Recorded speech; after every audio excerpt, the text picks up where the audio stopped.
to episode 2 of our Shelter in Place series. Today's title, Toilet Paper and Manna. So Kathe, you were telling me the other day about a conversation that you had with your dad that I found quite amusing. Oh, I know. So my dad and I were talking about this toilet paper shortage situation where you can't find the toilet paper on the shelves. And he kind of confessed to me that he can get by with using 2 squares most of the time. And so we kind of chuckled about that, and then I had to admit to him that I had been counting squares too to try to conserve our supply in our house. So I have to wonder, are you counting squares? Am I? It kind of seems like a personal question. But no, I don't recall counting squares. However, to be honest, we do have a stockpile of toilet paper still in our house. We got the toilet paper stockpiled even before it was popular to stockpile, or you can say hoard it. In 2020, I would have never, prior to this, thought about counting squares. Right? But when all of a sudden there's a shortage of toilet paper during this safety and stay-at-home type of thing, there's been like a panic buying of certain things, and toilet paper has become that really valuable commodity, and I have to wonder why. Why toilet paper? Right. I mean, it doesn't make any sense to me. It's so crazy. And we were talking about comparing toilet paper to manna, which you're going to tell us about in a second. About if you're not familiar with what manna was in the Bible, it related to what God sent to the Israelites. And I wonder, is toilet paper, we were wondering, maybe toilet paper has become the new manna. It's kind of become representative of how we're not trusting God with his provision during this crisis. Right, and it's a funny comparison when you think about it. It makes us both chuckle, but at the same time, there is some truth in it. And I have to wonder if it is all about control. Right now we feel completely out of control with what's going on around us.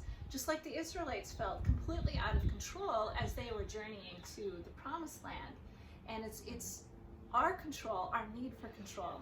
So let me talk about the Israelites a little bit. So the Israelites themselves were on their way to the promised land, and they were being led by Moses.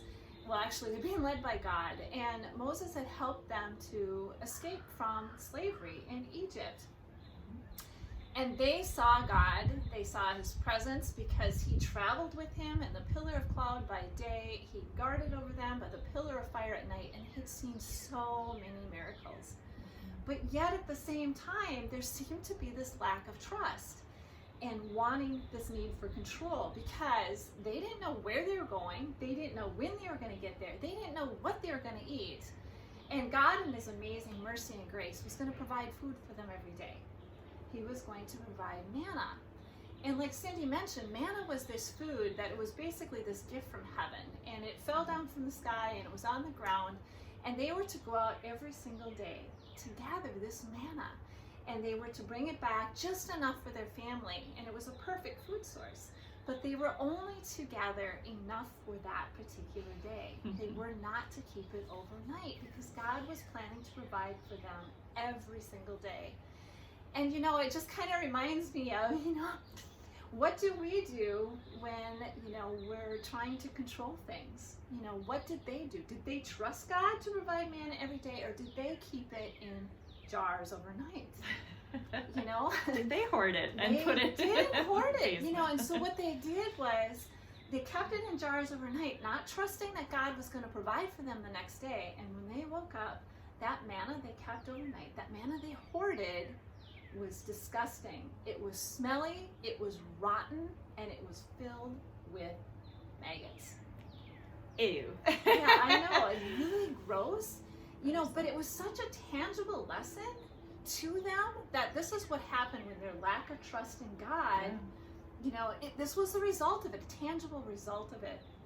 And then I have to ask myself, am I trusting God for that daily provision?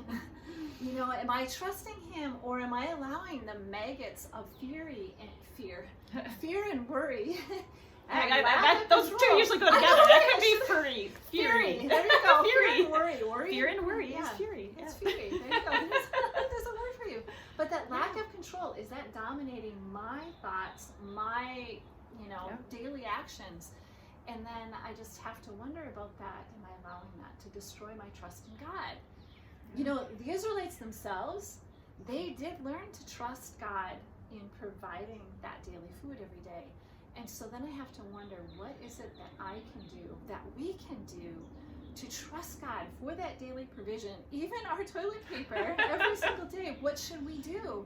And it's a hard ask. Yeah. And I think that the only way that we can learn to trust God is to ask Him for His help in trusting Him. Because doing it on our own, we're going to want to try to keep on to that control. Yeah. We Yeah. have to just let His grace. Everything's by His grace, Yeah. right? Yeah, definitely. So this infatuation with toilet paper Yes, definitely an infatuation. inspired me to write a limerick that you haven't heard it. So Kathy's hearing it for the first time, which this is really kind of funny because she's the poet of the two of us. So usually when we do live events, she's the one saying her poems. But I felt inspired to write a limerick. So don't be too critical here. But my limerick is called Toilet Paper and Manna. There you go. Pretty original. Okay, so here it goes. Ready? There once was a gal from the wilderness who gathered too much manna in earnestness. She didn't trust God, her faith in Him flawed. So with maggots, her portion was infested. There was later a gal from Minnesota who bought more TP than she shoulda. She didn't trust her Lord and started to hoard, so her faith never grew like it coulda. Let's not let this next verse be about you or I. Come on, everybody, let's really try. Time to end this limerick. Get off this doubting God kick. Let the Lord be our ultimate supply. I love that. There you go. There you go. I think you're talking about me with that gal from Minnesota.